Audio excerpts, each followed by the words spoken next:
पारित झाल्यानंतर पण आम्ही राज्यपालांच्या सहीसाठी पाठवलं, तेव्हा त्यांनी 2 वर्ष तो राष्ट्रपती महोदयांकडे त्यावेळी पाठवला होता कोश्यारी साहेबांनी.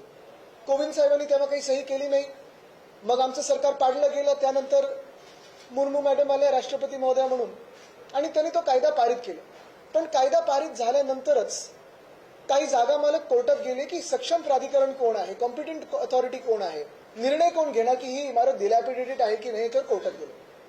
आणि त्या वेळीपासून आतापर्यंत आमचा हा लढा चालू आहे. मग मी असेल, अजय चौधरीजी असतील, मनोज जामसोदकरजी असतील, आम्ही सगळेच खालच्या हाऊसमध्ये 10 मुंबईचे आमदार आणि इतर अर्थात महाविकास आघाडीचे देखील आमदार हा विषय मांडत आलो, लढत आलो. हे सगळा जो दठ्ठा आहे आम्ही खास करून आणला, कारण की पत्रव्यवहार असतील, अर्धा तास चर्चा असेल, हे सगळं हा रेकॉर्ड पूर्ण आम्ही ह्याच्यात तो आणलेला आहे. आमची मागणी एकच होती त्यावेळी जी कायद्यामध्ये होती आणि त्यानंतर त्यांच्या पुढे 2 मागण्या होत्या ज्या मी तुम्हाला सांगतो, कारण मुंबईकरांसाठी हे खूप ऐकून घेणं महत्वाचं आहे. आमची मागणी ही होती की काल जे पारित झालेलं बिल होतं ते खरं तर 2 वर्षापूर्वीच व्हायला पाहिजे होतं, कारण सक्षम प्राधिकरण कोण आहे हा जर विषय त्याच वेळी ठरला असता तर एवढी केस ही खेचलीच गेली नसती.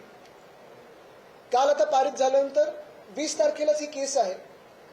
आपल्या माध्यमातून मुख्यमंत्री महोदयांना मी या हजारो मुंबईकरांच्या वतीने सांगत आहे, विनंती करत आहे की 20 तारखेला जी केस असेल, म्हाडाचे जे कोणी वकील असतील ते, राज्य सरकारचे वकील असतील ते, मग एजी लागले तर एजी, केंद्र सरकारचे जे कोणी असतील ते, हे तिथे उभं करून ही सुनावणी होईल ह्याची जबाबदारी स्वतः मुख्यमंत्री महोदयांनी घ्यावी.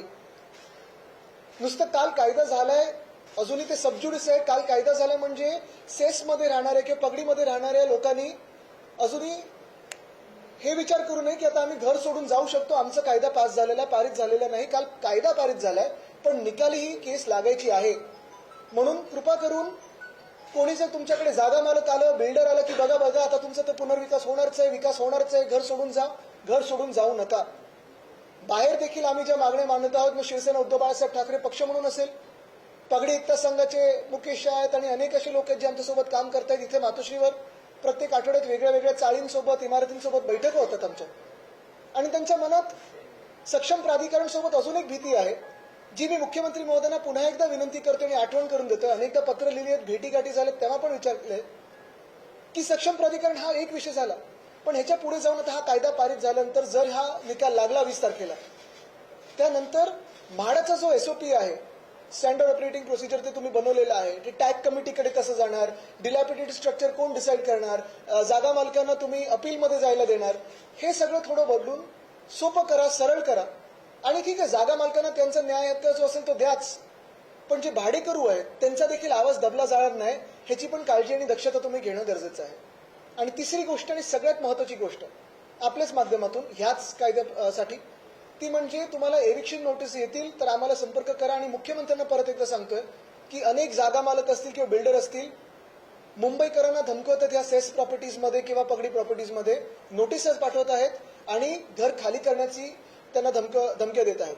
घर एकदा खाली झालं, रिकामं केलं घर की मग तुमचा अधिकार जातो. म्हणून टेनेंटचं रजिस्ट्रेशन करून घेणं देखील म्हाडाची जबाबदारी आहे. ती म्हाडाने केली पाहिजे, सरकारने केली पाहिजे, जेणेकरून टेनेंटला त्यांचा अधिकार हा पूर्ण मिळेल. ही झाली सेसची गोष्ट. म्हणजे पहिली गोष्ट म्हणजे कायदा पारित झालाय पण अजून निकाल लागायचा आहे.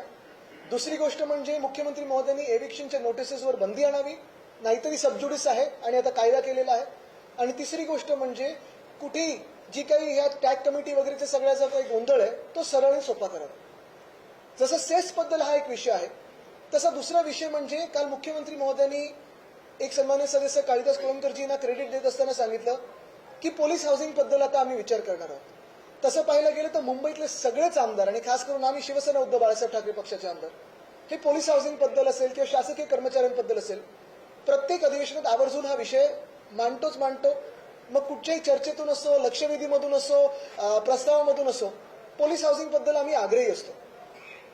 मुंबईत जवळपास प्रत्येक मतदारसंघात पोलीस हाऊसिंग आहे आणि आमची मागणी हीच आहे, सरळ आहे, स्पष्ट आहे. कारण काल जे काही वक्तव्य आम्ही ऐकलं ते हेच होतं की जे इन सर्व्हिस पोलीस आहेत त्यांच्यासाठी मोठी घरं आता बांधून देणार.